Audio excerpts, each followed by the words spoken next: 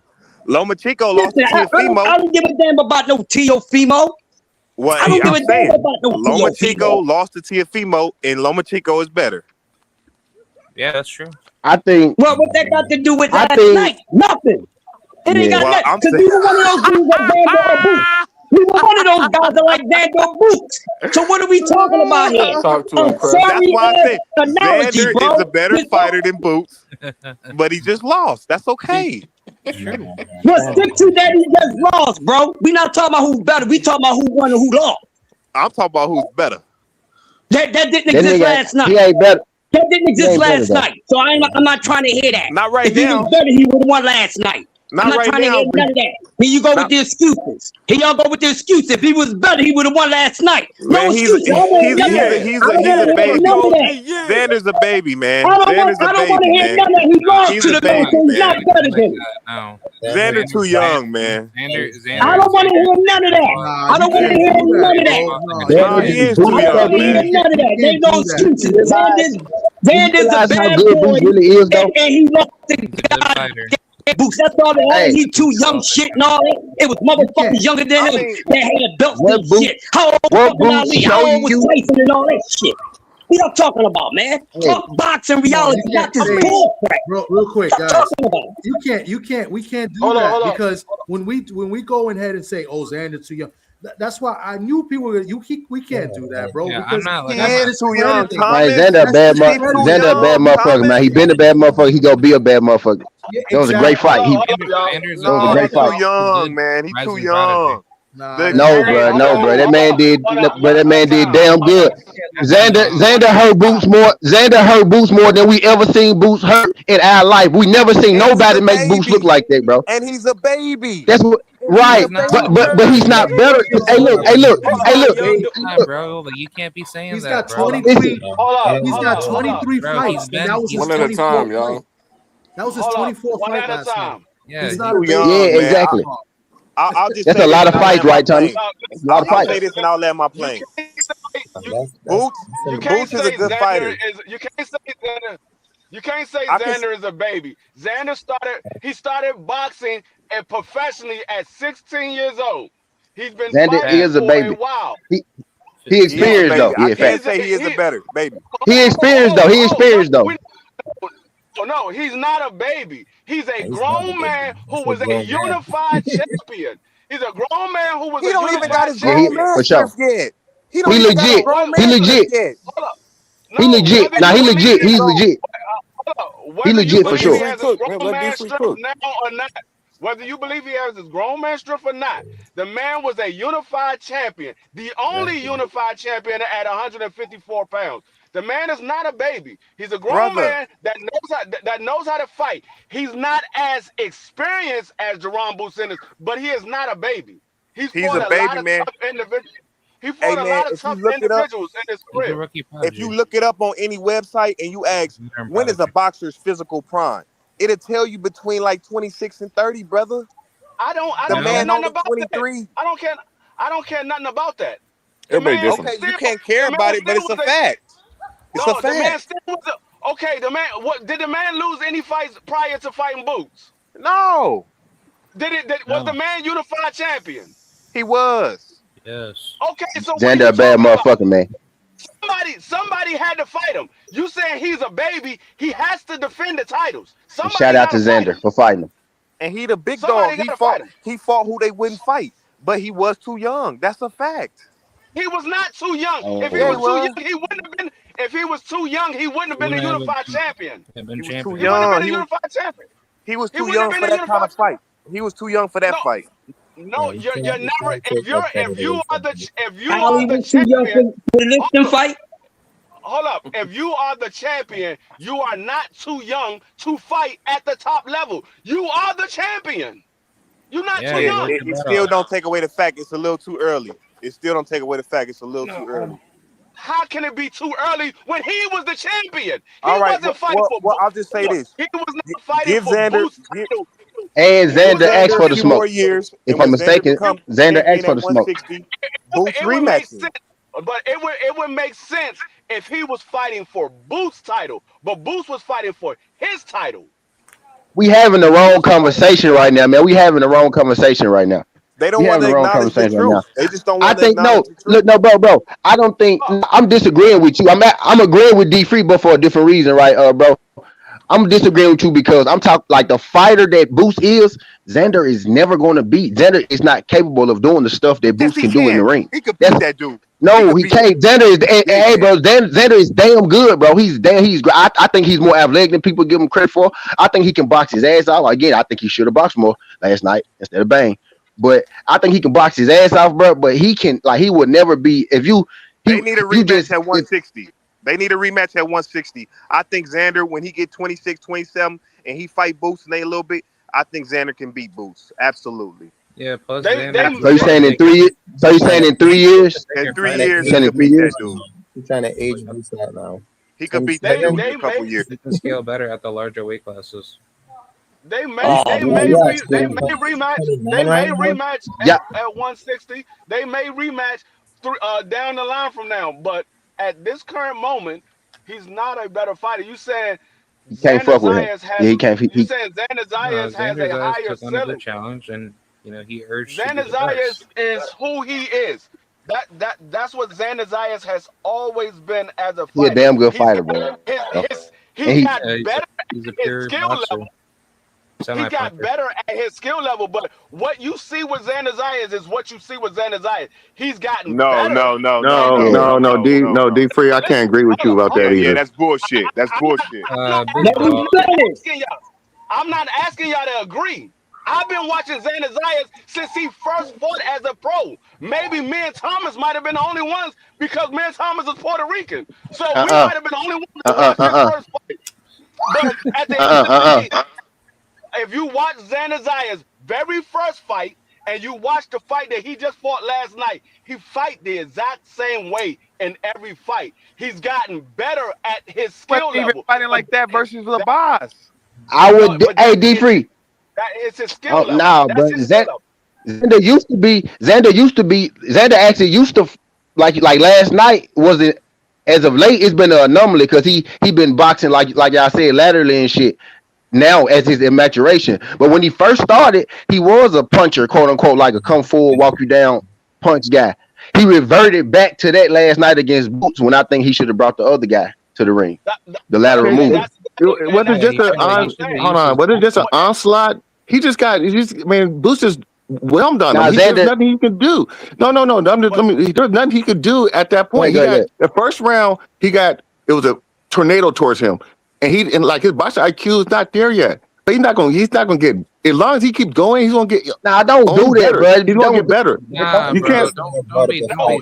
be that, saying that. Come on, big dog. y'all not Well, you y'all don't think he's y'all going to not get better? Xander You got don't an think he's understanding. not going IQ, to bro. get Don't better? do Hold that. on, No, but Xander will hold get on. better. Xander damn good. downgrade him. Xander Xander will You damn get don't think he's good, better. going to get y'all. better? Teach. You don't think Xander's going to Xander, get better? y'all acting like Xander No, Ryan because Garcia or Dylan something, at bro. Xander 23 is a years hell of old. a No, fighter, Ryan bro.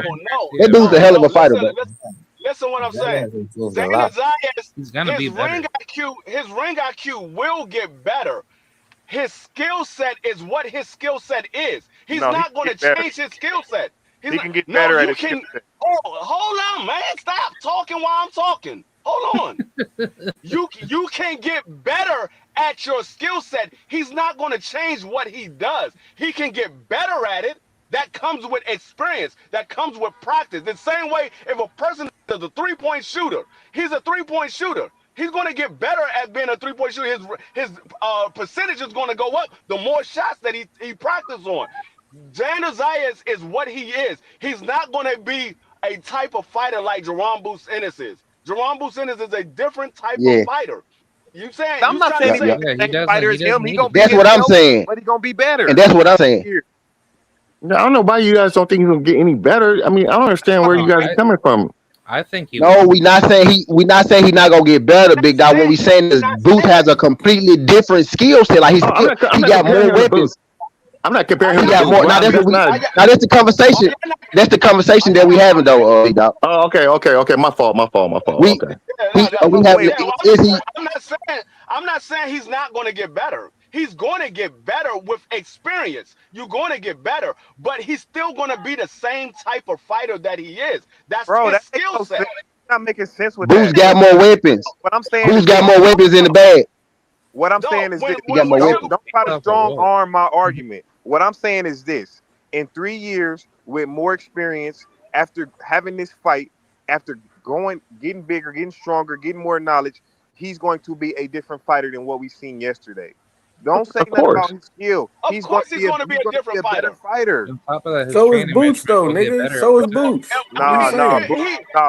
Boots reached his Boots ceiling. gonna be That's it. bigger. Boots can Nah, get that's it. bigger. Boots Your I don't, argument you goes for can't say he both reached his sides, bro. ceiling. I You don't. can't. I don't. Hold on, hold on, hold 29 on, years bro. old. Hold on, bro. Boots You can't reached his say that Hold ceiling. on, about bro. you reached his ceiling. That's not Yeah, true. Hold yeah. on, man. Boots reached his ceiling Bro, No, he Boots ain't didn't. even pulled all the tools out the bag yet. because he ain't mentally good like that. Mentally, he ain't that Bro, Boots good. is walking Beige, you people just down. hating, bro. Mentally, he ain't Yeah, that that good. Boots sounds is like some walking. hate right there. Bro, Boots is walking Mentally, That's he people ain't some hate that down. right good. there. So his Hold on, hold potential on, is hold on, kind hold of on, like a hold on, little bit hold on, muted. Mentally, hold on. You Boots is said walking people Boost down, has bro. That's what he doing. you said Boost has reached his Yeah, based off ceiling, of yeah. favorable but weapons. based what most people say, they say Boost hasn't fought anybody. So if Boost hasn't fought Boots just walked anybody, down. no, Boots in his listen to what I'm prime, saying. D Free. Boots just Boots. Hold up. Based off of what y'all saying, you saying you get better with experience. You get better with better opposition. If you saying Boots hasn't fought anybody, well, if he fights better fighters, that means he's going to get better. So he couldn't have reached the ceiling if he hasn't fought anybody yet. No, but he's 29 years old. He's in his physical prime. D free. He's That saying that because he's just saying it, man. He's not. He's like he can't. Yeah, that He that's don't don't try make to sense, that's argue a dog. little that. Don't convoluted argue though. that shit, Hey Boots guys, is real in his quick, No, guys. physical prime, is he not? dude. No, Bro, he, Boots that's not has even. many weapons, bro. That no, dude got hella weapons, bro. That's all I'm saying. That Guys, dude real got quick. hella weapons that he Bro, I ain't don't even using understand all this. his weapons yet. no. You got Hold What on, you guys, telling me? It's guys. not Real What you quick. said? about. It's, Real quick. Let What me you just said? say something. Hold on, D3. I'm Go ahead. sorry. Go ahead. I gotta bounce. I gotta do this radio show in a little bit. okay, So okay. D3 intro. I'll control the chat. Like, and if anybody want to come up, I'll drop the link again. You guys can keep going and going. D3, you end it when you end it. If I finish in All right. time, I'll come back. You know what I'm saying? But you in control, D3. And then guys, be respectful. Let everybody talk. This is a great conversation. Good debate. We had a great fight last night. I appreciate everybody coming up and continue cooking, but just show respect, for everybody else. You feel me? So that's Yeah. it. All right, Tommy. All right. All right, peace out, All Thomas. right, T. This is what I gotta understand. So when you in your prime, you're saying you can't get better because you in your prime. That's what you're telling me? That's What I'm cap. saying is, Boots Ennis and his team has a mental cap, right? They just think that they're gonna What? be able to beat. They think they're gonna be able to out bully, out tough everybody. I see They what's try to going on. catch every shot. They just try to outman everybody. They don't fight technical. They just go out there and brawl. And I'm Oh, saying that Hold on. whoa. that is a mental flaw. Have you Oh, I heard don't know about. have you Oh no. If That's you a can't have you stop me mental heard from what getting flaw. to the Boosie rack, I'm gonna said? get to the rack until you make Let me me say shoot. this. One more thing. 20 seconds. Boots refuses to stay on the outside for more than a round. He refuses to use his Oh, jab consistently throughout the whole fight. Can't He not a oh, can't safety stop me first from getting fighter, to the Bro, bro. rack. You stop I'm gotta gonna saying have get that to the shit. rack. respect for Stop, those hey, guys, Big Dog man. Willie, why you saying that shit while I'm talking? I'm not lying. Go watch the fight. He didn't use his dude, jab No, for dude. more You than one don't think? fight. No, I'm not talking about that. You don't think he will learn from that third round You Bro, can't yesterday? stop You me. don't think he will he learn from that? You he can't stop me wants from to getting to fight the on rack. the inside only. That's where he want to You can't fight. stop me from getting to the rack. It no. don't Okay, go matter. ahead, Hey, go ahead, man. somebody Finish, will. finish what you gotta Hey, say. hey, Finish what you gotta say, Steven, man. You can't stop somebody me from getting will. to the rack. Somebody Hey, I'm will, getting to the Steven. rack until you make me shoot. I'm going to Hey, the rack until you make me shoot. hey, they put a wall up on Giannis' ass. They gonna put a wall up No. on Boots' Hey, ass. Keep running hey, his Okay. mouth. He's not hey, on the inside hey. only though. He's I'm mid going to the range rack to until you But inside make me too. Cash, shoot. Have you he listened? refuses to stay on the outside. He No, refuses. have He's you not a listened to what safety first have fighter, you listened bro. to what Bozy You can said? fight on the outside and Bozy, be a killer, Cash. okay, but what Bozy said was nobody has made him go into his bag yet. He said there's a lot more to Boots. He just hasn't have to use it. It's the same thing that I used to Exactly. say about Gary Antoine. I said Gary Antoine can box. They be like, oh, he's just a come forward fighter. All he does is fight on the inside. I said Gary Antoine can box. He just hasn't had to. When he got in there with El Rayo, he showed everybody that he can box. He just didn't have to. So it's the same thing with Jaron Buzinnis. He fights on the inside because he doesn't have to fight any other way until somebody makes him have to fight another way. That's what you get when you get guys that fight at a different level than other guys. They say, okay, I can do what I want. So until you make me do something else, I'm going to do what I want. Right now, nobody has made him do anything else. So he's been doing what he want to do. So what I've seen through history, and I looked at my favorite fighters, Roy Jones, Andre Ward, Floyd, Bud Crawford, all of these guys, what they decide to do is they box and they see everything that they can take advantage of, and then they go in there and execute you. Did you hear what you just said? Did you hear what you just said? They go in there and box first. This dude's fight first. Before what you said, they go in there and box. You said they chose to go in there and box. They chose to go in there and box. They go in there and box first so that they can find holes that they can take advantage of. They chose to go in there and box first. They chose to go box first because nobody they chose to do it because ain't nobody make them do anything different. They chose to do it. That's what I'm telling you. Boots is choosing to fight on the inside until somebody makes him do something different. I don't know how many of Boots guys you've seen phrase, but Boots box from 3 different ranges: outside, mid range, everywhere. Box from everywhere. Watch fact. But I bet you he won't do that. I bet you won't do that again. Against a better fight, he won't do that again. I hope not. He won't do that again because that wasn't smart. Some of those rounds wasn't smart. So I can see what FaZe is talking about. Boots is an entertainer, y'all. He can be entertained, but you get knocked out being an entertainer too. Big dog. Hey, Mike Tyson said. Tell him. Mike Tyson said everybody got a play until they get hit in the mouth. Boots said, I ain't gonna use my play until you hit me in the mouth. I mean, well, no, it might be too late if he get hit. If Crawford would hit him in the mouth like that, it wouldn't be nothing left to mess with. Nah, I don't want to hear that. I don't want to hear no ifs. I don't want to hear no ifs, bro, because he could have did it. You can't do that with everybody. You cannot do that with everybody. But he hit Crawford in the mouth. If he hit Crawford in the mouth, Crawford going to bed too. Really, bro. So you just chatting. So he hit Crawford in the mouth, Crawford going to bed too. Leave Crawford out of it. No, leave Crawford out. If he hit Crawford in the mouth, Crawford going to bed too. So I don't want to hear that. Now you just talking now. So you really just chatting. That's all you doing. Please, let's leave Crawford out of this. Please, exactly. I agree with him. Let's leave Crawford out of that nigga. Leave him out of it. Leave Crawford out of this. Yeah, leave him out of it. Boots will smoke that nigga. Please leave Crawford out of this.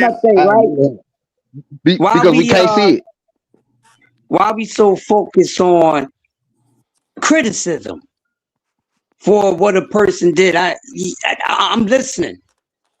I'm hearing more making freaking criticism than anything. And this is what's wrong with boxing. Crush. Talking real time. Before you cook on this, Crush, it's the expectations. Everybody putting on him and he putting on himself, saying all the Hall of Famers is easy work. It's him. He brought it on himself, Crush. That's all I'm saying to you, brother. Go ahead, cook. He brought it on himself. Bud said he gonna knock him the fuck out. Let me finish. Now, Bud said he gonna knock him the fuck out. Listen, Bud started. Listen, let me finish, y'all. I don't give a damn about what Bud Crawford is saying. He's retired. I don't give a damn about what he's saying. He can give me 5 mics with a couple bars. I don't care about no retired fighter. The thing is this, right? Every fighter puts this ish in criticism on themselves. He ain't the first, and he damn sure ain't gonna be the last. He ain't the only one right now. Because there's a lot of fighters beat that criticism on themselves. Look at all the inactive ones. They ain't doing a goddamn thing. I'm concentrating on who's doing what and what they did. The man won the damn fight. No matter what the hell he didn't do right, he did enough to win the fight. That's all that matters. Everything else does not matter. Because we ain't the corner. He won the fight. So he did enough with all his making freaking flaws, ladies and gentlemen. He won the fight. Keep it there. What could have, should have, and what will happen next don't exist. Until it does exist, Let's stay away from it because it's messing up a good conversation. Both men have flaws. Yeah. Both of them. So we don't need to be, just because you're not a fan of boots, right now be a fan of goddamn boxing. I don't give a damn about that. I want boxing talk. I don't care who you're a fan of. I'm talking about boxing and who's involved. Not from a fan standpoint because I fell in love with the sport from the sport. I didn't know about the fight until after I watched the damn sport. You hear me? It's a big difference. We're not going to keep doing this, man. For MF for one, he won. So all what he fell short of don't exist because it wasn't enough shortcomings for the motherfucker to lose the fight. It's up to the other person to take advantage of those shortcomings. Xander Zayas is going to be a future Hall of Famer. He just wasn't able to do it last night. Do that make That's part of his Xander Hall of any Fame less career. better than what the fuck he is? No, it don't. His age don't matter. He wouldn't have got there if he was too young. Ali wouldn't have fought Liston if he was too goddamn young. And then this goes on. So get out of here with that age stuff. Age don't matter right now. This is a gladiator sport. And y'all up there sitting there, this is age and age and this, that, and other. Well, if that was the case, then old ass men like Bernard Hopkins shouldn't have been running the goddamn clinic on a goddamn fucking weight class for a decade. George Foreman shouldn't have been able to do what the fuck he did at his goddamn age. So right now, when it comes to a gladiator sport, age don't matter. The age of your experience, your skill set, and your will to conquer and execute your plan is what matters. So get up on out of here with this milk and cookie talk and all this goddamn activity table talk. Oh, he was too young. Shut up. You're too old to be sounding like that. Because if the man would have whooped Booth's ass, you would have been having a whole nother conversation, wouldn't you? You would be having a whole different conversation, but the reason why we ain't gonna have that because it didn't exist. So stick to what existed and not what you think should exist and what's going to happen next. Because we don't know what's going to happen next. We won't know until they get in the ring. You can say what you want. I don't give a hold on, I'm about to land this plane, homie. Give me 30 more seconds. I don't give a damn about what you think Fundora would do. Until it exists, Fundora ain't doing a damn thing. Until it exists, we ain't doing a damn thing against Fundora. And whoever the freak else. We're going to talk about this goddamn fight and stick to the script, and we need to start talking about next weekend, baby, because it's on and on hard in Ohio. Hey, that's stick to the script, yo. Hey, Crush, I ain't gonna lie, man. I had $200 on Boots getting the stoppage, and he got it. But I was willing to lose that $200 to see Boots get his ass knocked out. I ain't gonna lie. I'm a hater, nigga. Yeah, hater. Yeah. He being honest. He being honest, babe. You the good type of hater. You the good type of hater, though. You the good type of hater. You acknowledge. Oh shit. You acknowledge. You hate Boots like I hate Tank. Right now. That's the reason why you're saying everything you're saying right now, because you wanted. Yeah, he can acknowledge, but not he the good type of hater though, because he can acknowledge that he hate. Because you see, he just told like I'm a hater, bro. I'm a hater. You see, I'm a hater. So he I was willing to take that $200 loss just to see his ass getting knocked out in that third round. I got fights like that on with too. I got fights like that on with. Hey, I was nervous though. I was nervous about that though. I was rooting. But you don't hate nobody bad though. You notice that like you don't hate nobody sorry. Like you don't hate on sorry people. You ain't never hated nobody. You never hated nobody sorry at nothing. You know what I mean?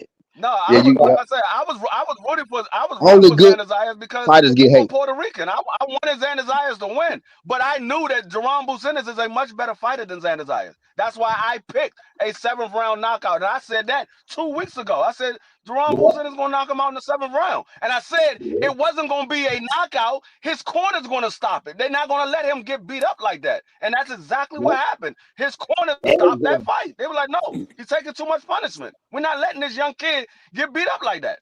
No, that was unnecessary. Yeah. He got a long career left. We're not gonna let him get beat up. Jaron Ennis is a different breed. We know it was a tough fight going in here, but we have faith in him, and he just wasn't good enough. So we're gonna save him for the next time. It is what it is. I know one thing.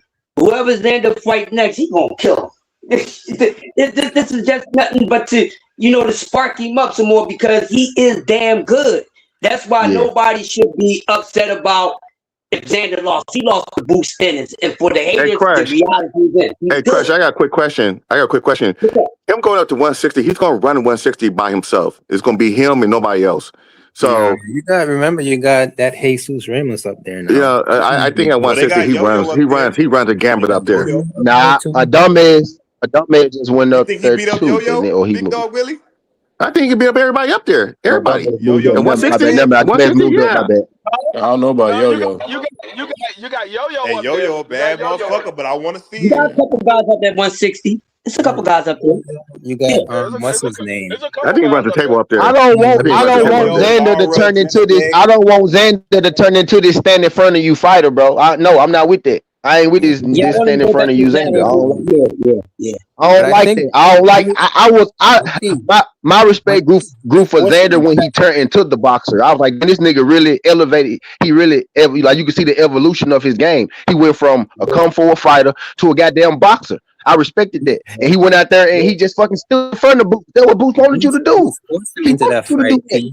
Like Xander tried to. And by stood in front of him, I mean he traded with him. That's what I mean. I don't mean he was a punching bag. He traded with him. You know what I'm saying? He traded with him. He's like, yeah, I'm gonna go punch for punch with. No, you never go punch for punch. You see that? Go head up with him. You try to go head up with him, and that was a mistake. Yeah, laterally he couldn't. Because I don't think he should get like you gotta frustrate Boots, man. You gotta frustrate Boots with moves, make him miss you. You gotta make Boots miss you. That's how you. At least that's how I would approach it, right? That's how. Just for me looking on the outside in, I think that's how you frustrate Boots, make him miss you. Not trade with him because he's going to be faster than you. He's twitchier than you. You right? Most people. Anyway, so he now this is how you beat Boots. I think Xander took that approach because leading up to the fight, he kept saying he's not going to let Boots have. He delivered, bro. Yeah. And then, so when he delivered, came he in, delivered he tried to give him something different. Yep. He said, "Okay, I told him I wasn't going to stand in front of him. Now I'm gonna stand in front of him." He delivered. Yeah. And you know what you? My fault for it. Or whatever. Boots said, "I'm gonna be ready for whatever he brings," and Boots was ready. Yeah. You're not finna beat Boots. You're not finna beat Boots trying to run from him for 12 rounds. You got to be willing to punch with him sometimes. So not run from him. You know what I'm saying? But pick your. Go ahead. No, Devin Haney might give him something. So man, Devin get beat the fuck up in 3 rounds. Cut it out. Yeah. This is what you got to do. If he don't knock, one thing. And then if y'all listening, y'all listening good. Not hear anybody repeat it. Y'all got it right here. Here's the thing. There's a few things you can neutralize on Boots Ennis. But you know what the main thing you need to control? His speed.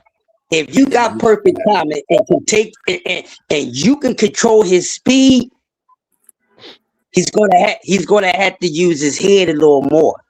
Like, this is my guy, and I'm telling you is what the weakness is. I talk boxing. He gets in there with a guy that can neutralize his speed and deal with it. Oh. It's gonna make him have to use his thinker. Also, it's gonna make him have to sit down more. And then he likes to gamble. Nah, Devin Haney too. Nah, not Devin Haney. That's a hell of a gamble, though, man. That's a hell of a gamble in there. Catch 100%. That's a hell of a gamble in there training with Boots, though. That's a hell of a gamble. Hey, Cash, what do you think about Boots' speed? He got great speed. He be changing the speeds on his shots. So he got tempo changes. That dude cold, man. Yeah, he cold. Yeah. What about his accuracy? It sounds good, but it's not as easy to do as people think, obviously, man. What about when he was missing shots leaning over his foot with the shots with his chin all out like that? You ever seeing that? I do. I got a high level of respect for someone who fights like an old school fighter who ain't scared to get in there and rumble, my nigga. Exactly, bro. Boots be eating punches, bro. Yeah, he got moved to the left a little bit last night for the first time in his career, right? we seen Boots get moved to the left a little bit, right? But outside of that, bro, Boots be eating shots, bro. Like that dude, he lit like he built like he be walking through, but he just walked through. Bro, Xander a big dude. But he be walking through these people, bro. He be walking through these people, bro. The thing is, The thing is, a lot of people said they wanted to see what would Boots do if he gets hurt. Well, you got that question answered. You saw You saw what it. he's able to do You saw when he's it. hurt. You got the You question saw answered. it. Shit. The same thing he did before he got hurt. Right? Now we know. One thing I loved, like Now we soon as know. the bell rung, Boots took Xander to the corner. He was like, "Man, let me holler at you real quick, bro.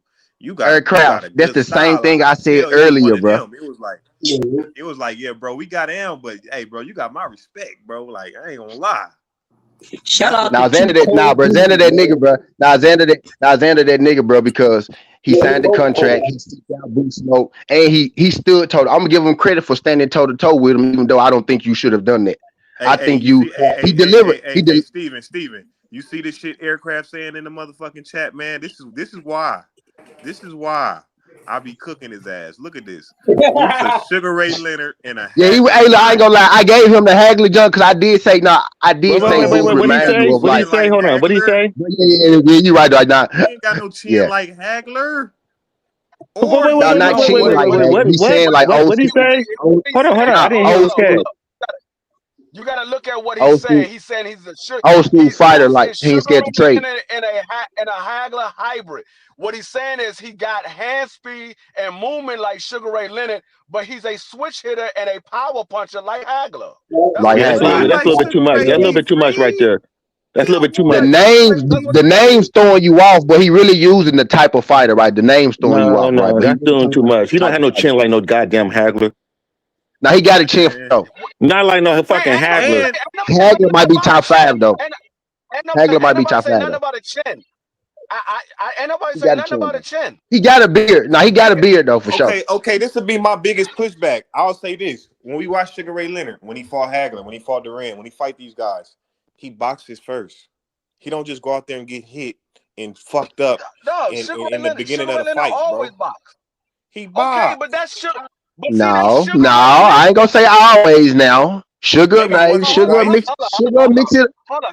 sugar mix it No, up now. this is But what nah, my bad. Nah, he right though. He a boxer for sure. this, He a boxer for sure. no, this is what you gotta. This is what you gotta understand. You're talking about two different people.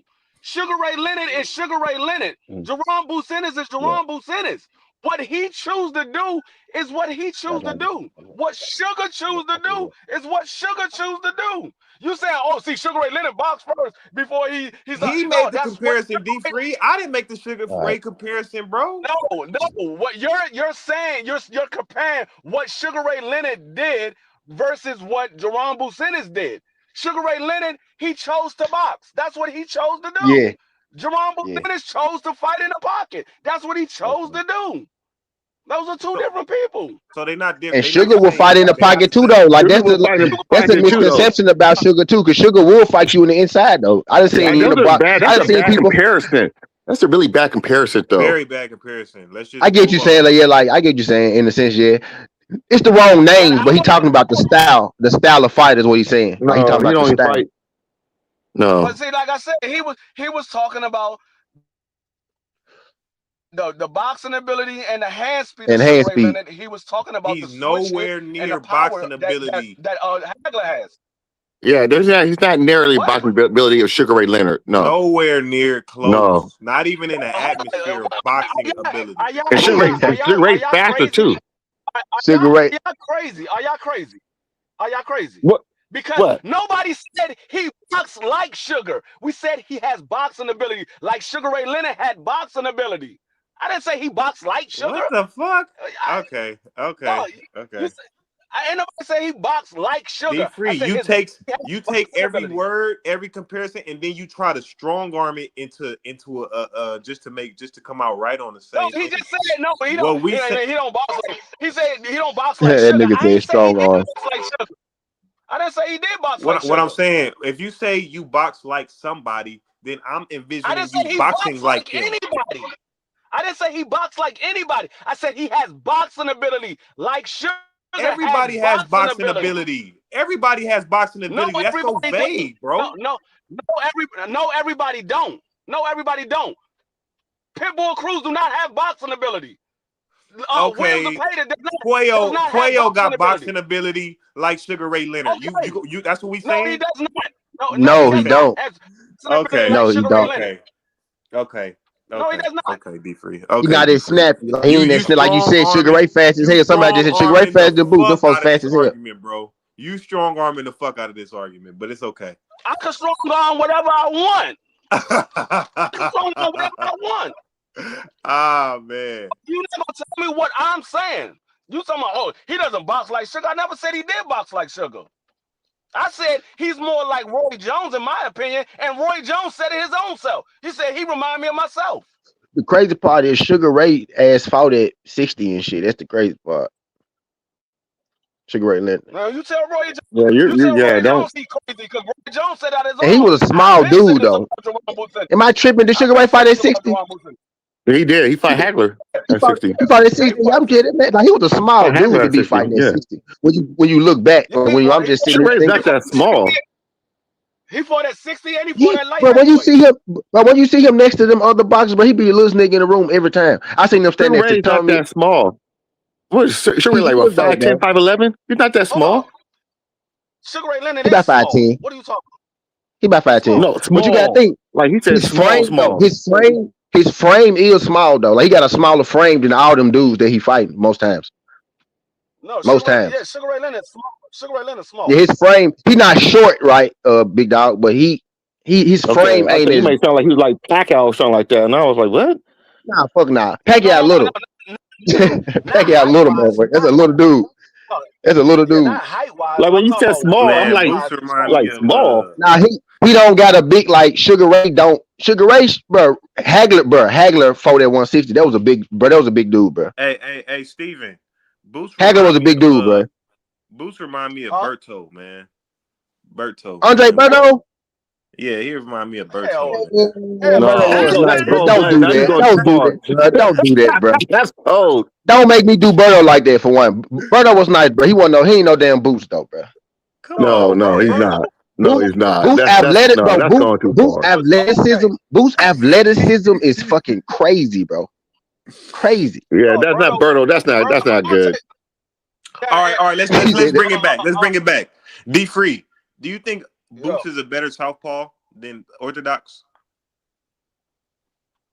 I don't know because he doesn't stay in neither one of them very long. That nigga a real fighter. That's how you know he really be fighting, bro. Because that's how you fight in the street almost. Like I think he better in southpaw because he was more accurate with the left hand. I can't tell because he doesn't stay in either stance very long. I would say in the fight last night, he had more success at a southpaw stance than he did at orthodox. Yeah, for sure.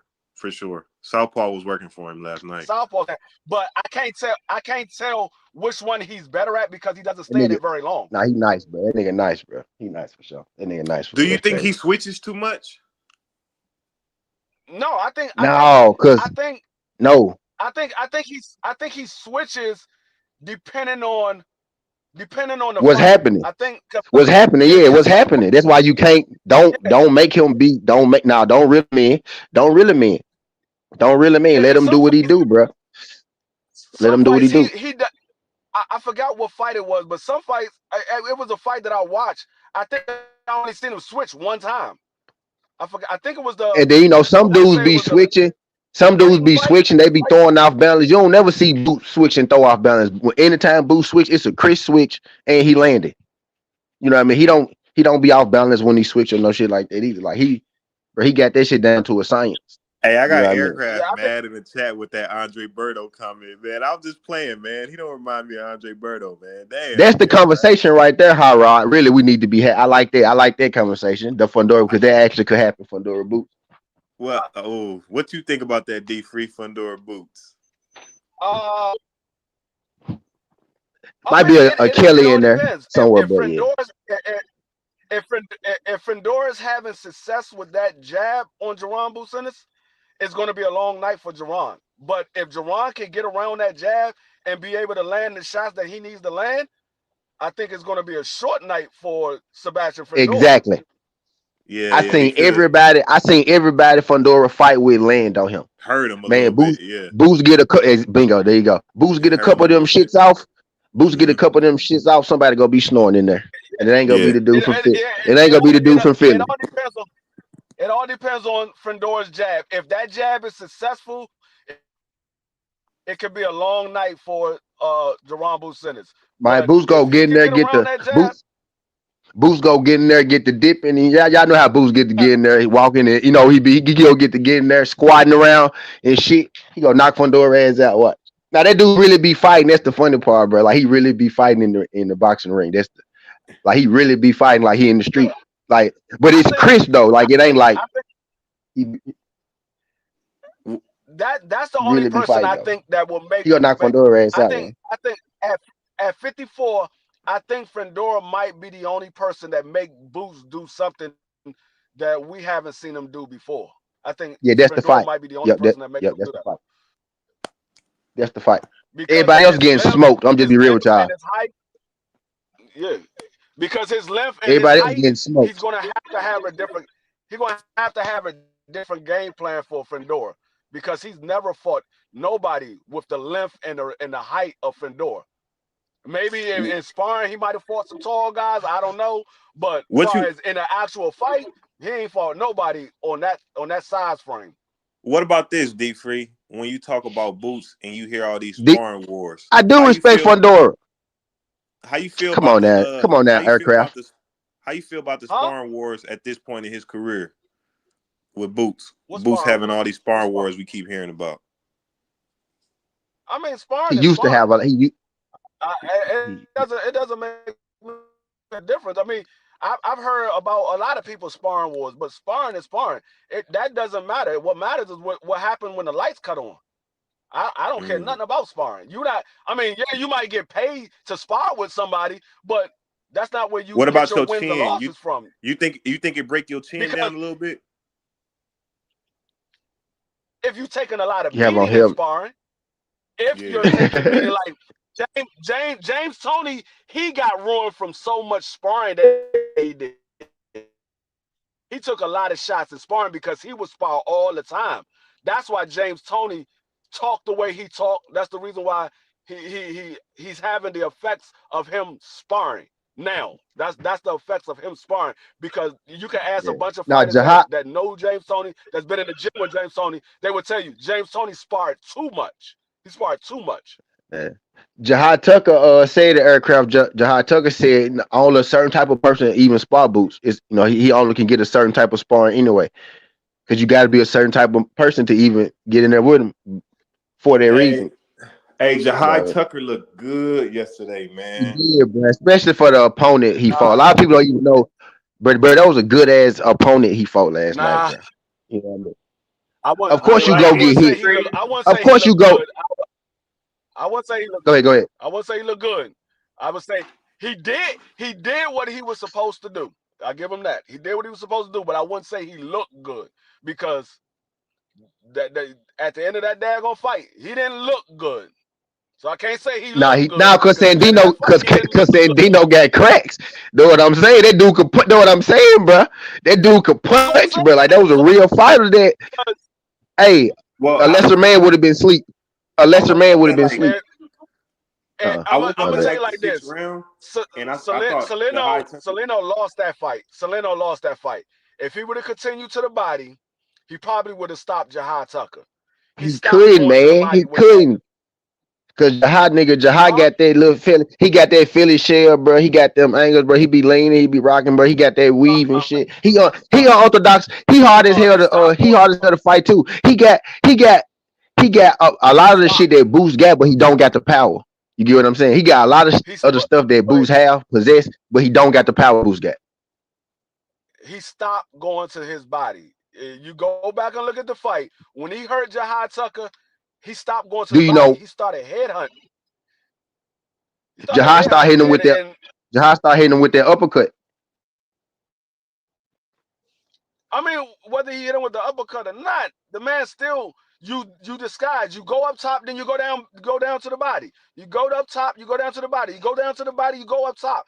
Switch it up. He was cracking. Don't just he go was cracking straight up. to the head. Yeah. Man, he just went straight to his head. That's why Jihad Tucker was all busted up because he took a bunch of face shots. He got hit in the face a lot. He ate them motherfuckers too. I fuck with Jihad. That's why I said I wouldn't say that he looked good. He did what he was supposed to do to win. And that's what, and with a fight, you got to stay busy, because if you just try to fight his style of Hey, fighting, you're gonna either get knocked out or you're gonna lose the I fight. was just about So to he say stayed something like busy. that, He D let his Free. hands go. Hey, Yeah, if you would he have stayed said busy. He let his hands Sandino, go. But my bad. Now go ahead, finish your statement. My bad. Mhm. My bad. Finish your Go statement. ahead. Go ahead. Now I was saying if you would have said Sandino was gonna land that many clean shots on Jahab before that fight, nigga, even I would have told you Jahab probably go get knocked out. But that man, I like mean, that man, I picked Salino for the knockout. I picked him for the knockout you because I did. knew he was going to land. Yeah, I picked him for the knockout because I knew he was going to land, because I know that I know how Jahad Tucker fight. His defense is not that great, and he takes a lot of headshots. So I was like, okay, what I did learn a bit, because he took a lot of clean shots, and he wasn't getting wobbled. He wasn't getting hurt from the headshot. He got hurt from the body. He didn't get hurt from the head. Yeah, He got hurt from the body. So I get that, because that's what I thought. I thought dude is a big puncher. He hits Jahad Tucker with these shots. Eventually, he gonna knock Jahad Tucker out. So I picked Salino for the knockout. It just so happened Jahad Tucker got a beard on him. yeah, dog. Yeah, dog. I was like, hell yeah, bro. Nah, fuck with that. Those a big win for Jahad. Those a big win. And both them dudes young as hell. Those a big win. Jahad stay, but Jahad be fighting, bro. Jahad done fought some motherfuckers to only be like 23. He got the right resume. I think he gonna be a champ, bro, because he got the right resume. He got the resume of a champ. Erickson Lubin do too, but he never became a champ. So it do happen like that sometimes, right? But Somebody, uh I think it was KG. It was KG that said it. He said, I think it might have been somebody else. They said they wanted to see Jahad Tucker versus Xander at 160. I was like, no, no, no, no, no. Jahad Tucker gets beat up against Nah, Jahad Tucker not gets beat up Xander. against Xander. Nah, Xander finna go to He 68. get beat up. he Yeah, get beat nah, up not against Xander. Xander. Nah, not Xander. Nah, not Xander at But 160. I mean, it's I He I might wouldn't end up say he might end up fighting Xander though, but I think Tucker. 160. I think Yeah, 160 is not. It doesn't have a lot of stars there. I'm not gonna say that the division is trash. It don't have a lot of stars there, and that's what I think a lot of people are saying 160 is not that good, because there's not a lot of names there. But there are some good fighters there. It's just not a lot of name fighters. Like a lot of the guys yeah. that fights at 160, most people don't know who they are because they're not big names. All of the big names are either at 68 or they at 54. They're not at 160. hmm Pretty much once Charlo left No, I 160, it was dead. yeah, yeah. I He was mean, it pretty was much the only last Triple one. G left. It was only Triple G left there. Well, no, Triple G had already retired. So Triple G, just Canelo, Charlo, then you had David around there for a little minute. yeah, I mean, yeah, you had Carlos Adonis, you got That's about it. Laura, you got And around that Laura, time, Carlos was like they weren't even thinking about giving Carlos a chance about around that time. They weren't even thinking about yeah, giving him no chance. yeah, you had Saras there, but nobody knew who Saras was at that time. Nobody knew who he was. Um, you had some fighters there, but like I said, Charlo was the Soul last Glow, one to leave. then Jacobs. Yeah, Charlo was the last one to leave, and then you had, like I said, the only people that was It left was there over with. was Carlos Adonis and Janabek and Laura. Those And were the only people that was left there. don't nobody really care about Janenbeck. They like, we just watched him because he was on top rank. Right. Nobody cares about Janabek. And I tell everybody from the very beginning, I look at Janabek the same way I look at Tim Tszyu. Only difference between Janabek and Tim Tszyu is Janabek, he could punch. Tim Tszyu, he's okay with his, he got okay power. He ain't no puncher like that. He got okay power. But that's the only difference between those two fighters. But I look at Janabek the same way I look at Tim Tszyu. I'm not very high on Janabek. I've never been high on Tim Tszyu. I just gave Tim Tszyu credit because he wanted to fight all of the top guys. I give him credit for wanting to fight those guys. But far as his boxing ability, and what he's done in the sport, Tim Tszyu hasn't done anything. Same way Janabek hasn't done anything. Yeah, yeah. A lot of Jennebeck, people like Jennebeck. Jennebeck, There's a few people that Jennebeck like gonna have to Jennebeck, but move up. dog, Jennebeck hasn't fought anybody. I'm looking. I look. You look at Jennebeck resume, you be like, okay, yeah, he really hasn't fought anybody. Like Jennebeck really hasn't fought anybody. Yeah, I know. I know. He get a lot of credit because he knocked people out, but when you look at his resume, he really hasn't fought anybody. Yeah. But Nobody. yeah, I mean, it was a great night of fights last night. I mean, we got some fights coming on tonight. You got El Rayo and De Los Santos rematch. Um, Yeah. you got Brandon Lee back in action. Yeah. It's somebody Sandoval, else. It's somebody. Floyd Diaz, cash flow. Yeah, it's somebody else on that card too. There's another fight on that card. I can't Tony remember Hurst who it is. Jr. Uh, Yeah. Hold on. Who else is on that card? Because there's Omar somebody else Trinidad. on that card. Yeah, Omar Trinidad is on that card. Yep. Yeah, Omar Trinidad is on that card. Let me see who else is on that card. Omar Trinidad, Brandon Lee, De Los Santos, I think this Kato Kane and dude is from Bud Camp. I was about That's on here. I was just about to say Kato Kane. I was just about to Yeah, I say that think because I that's the picked dude Kato from Kane. Bud Camp. I Yeah, picked him for a decision. I picked Kato Kane for a decision. yeah. He he Think he it's pretty Bud he fighting. pretty He decent. fighting that old dude that knocked out. That old dude knocked out one of them prospects, bro. He knocked out one of them high ranked prospects. The brown dude. He old in the mud, but he knocked out. I forgot who he knocked out his last fight though, but he knocked the nigga out. He knocked out that Russian dude, Yurtsin, Gore Yurtsin or Vernon. something. He Oh, knocked that out. yeah, he fighting Vernon Brown. He fighting Vernon Brown. Yeah, yeah, he knocked out the Yurtsin dude, the little prospect that came from Matchroom. He knocked his ass out. Yeah, the one they say look like the one that looked like Triple G. Yeah, yep. He knocked Was his it him? ass out. I was like, you fucked my bet up too. I remember that nigga. I picked Yurtsin He said in my damn parlay. I got it. He said he got it. You got El Rayo. I don't know. El Rayo Got might El have Rayo. Man, nightmares when he I ain't get in the mad ring. at it. He might I have like El nightmares when he get in Rayo. the ring with De La Santos. I De like La El Santos. Rayo, but I got De Los Santos right. I hope I'm a bigger El Rayo fan. I like him, bro. He fight everybody, bro. He got an entertaining style. He can box a little bit, right? Got a little power. The power ain't been showing up as of late, right? Which is why I kind of got him losing. Actually got him getting stopped, right? But I don't know, yeah, man, I like El Rayo, bro. Hey, I don't know why the fuck would Dana White why would why would he have El Rayo and then go get De Los Santos and make him fight him De Los Santos in his second fight? Like, why would you do that's badass promotion, but let you know that Dana White treating this shit like it's MMA. He just matching motherfuckers up. This nigga went and got De Los Santos. Dana White.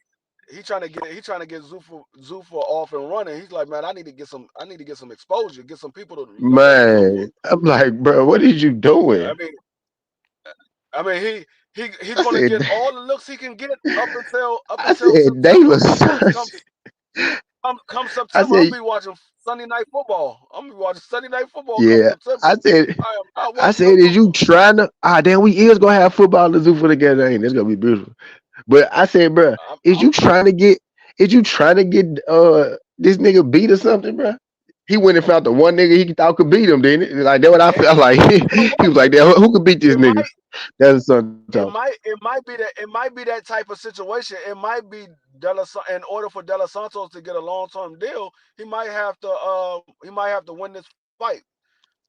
It might be that type of He situation just because he I just heard started the deal, D Free. He just started the deal. that's what Yo, it's his second fight.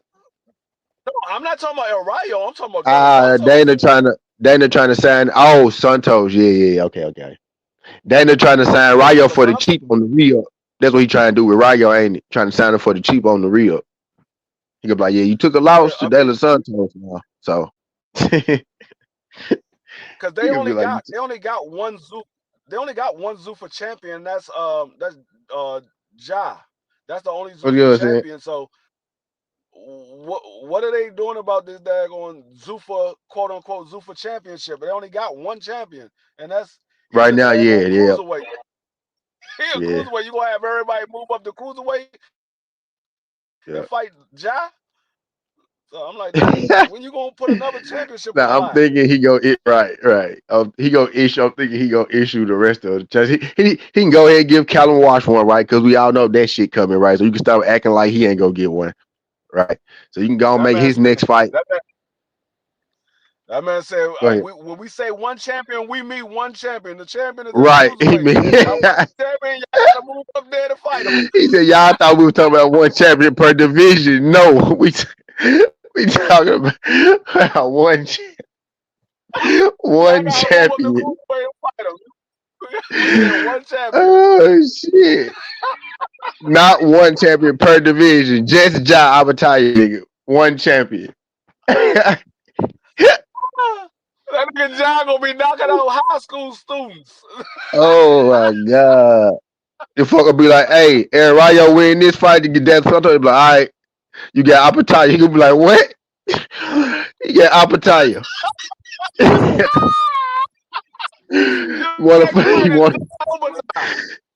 You want to be a champion, right?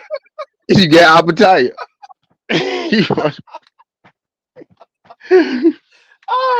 That would be nasty work. They were like, Ja Obatai is fighting for he's got his Zuffa championship on the line and his Ring Magazine championship on the line.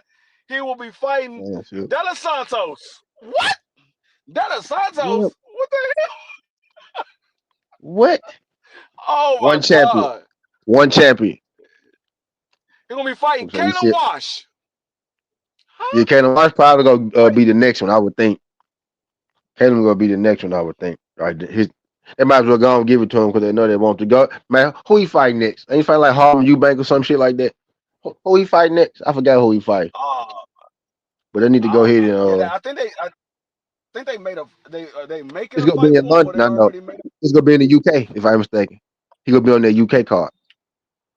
Oh yeah, I think that's the that card they're supposed to be doing. What they say we're gonna do? London, I think it was. I think it was London. Yep. They was doing a card in London. Yep. So I'm pretty sure he gonna get one. They got over there. Shit. I mean, it is what it is. I mean, I don't know. I mean, Did you like the Vargas fight against Mills? I knew he was gonna beat Mills the fuck up. So I mean, Mills wasn't gonna beat Vargas, right? He wasn't gonna beat Vargas. The pedigree Mills was, and the pedigree Vargas. Nah, he wasn't gonna beat him. And I had Vargas knockout, so I appreciate that Vargas. But Mills. I picked Vargas for a knockout as well.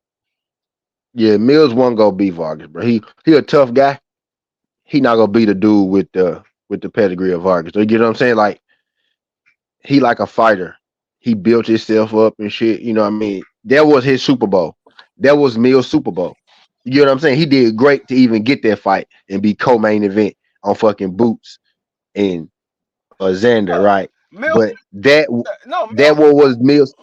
Everybody not gonna be the greatest fighter ever, right? You get what I'm saying? Like that was Mills' Super Bowl. You know what I mean? Yeah, I mean, like I said, Mills a good fighter. He's just not on the level of Vargas. He's a good fighter though. Like I said, I said he's a good fighter. We're gonna see if Emiliano is really what we say he is. If Emiliano is what we think he is, he's gonna knock Mills out. If he goes the distance with Mills, I'm like, okay, Emiliano, you're not really what we thought, because I knew Mills didn't have no power, but I know he's a good fighter. He just ain't got no power. He can box. He can box with anybody. He just ain't got no power. So that's why I picked Vargas for the knockout. I'm like, okay, I think Vargas gonna knock him out. But if he don't knock him out, then I know Vargas is not what I thought he was. Yeah. But I'm about to get up out of here. I appreciate everybody for coming through. We probably gonna come back again a little bit later on tonight, probably like around 7, maybe a little bit later. I appreciate everybody for coming through. Appreciate you jumping up here, T. All of the other fellas, FaZe, All right. Cash, Crush, Teach, Big Dog Willie. I appreciate all y'all for coming up here. TD Sports Talk. Make sure y'all subscribe if y'all not. Hit the like button, and we'll be back with another one. It's your boy D Free Sports Talk. We out. Peace. Yeah, buddy!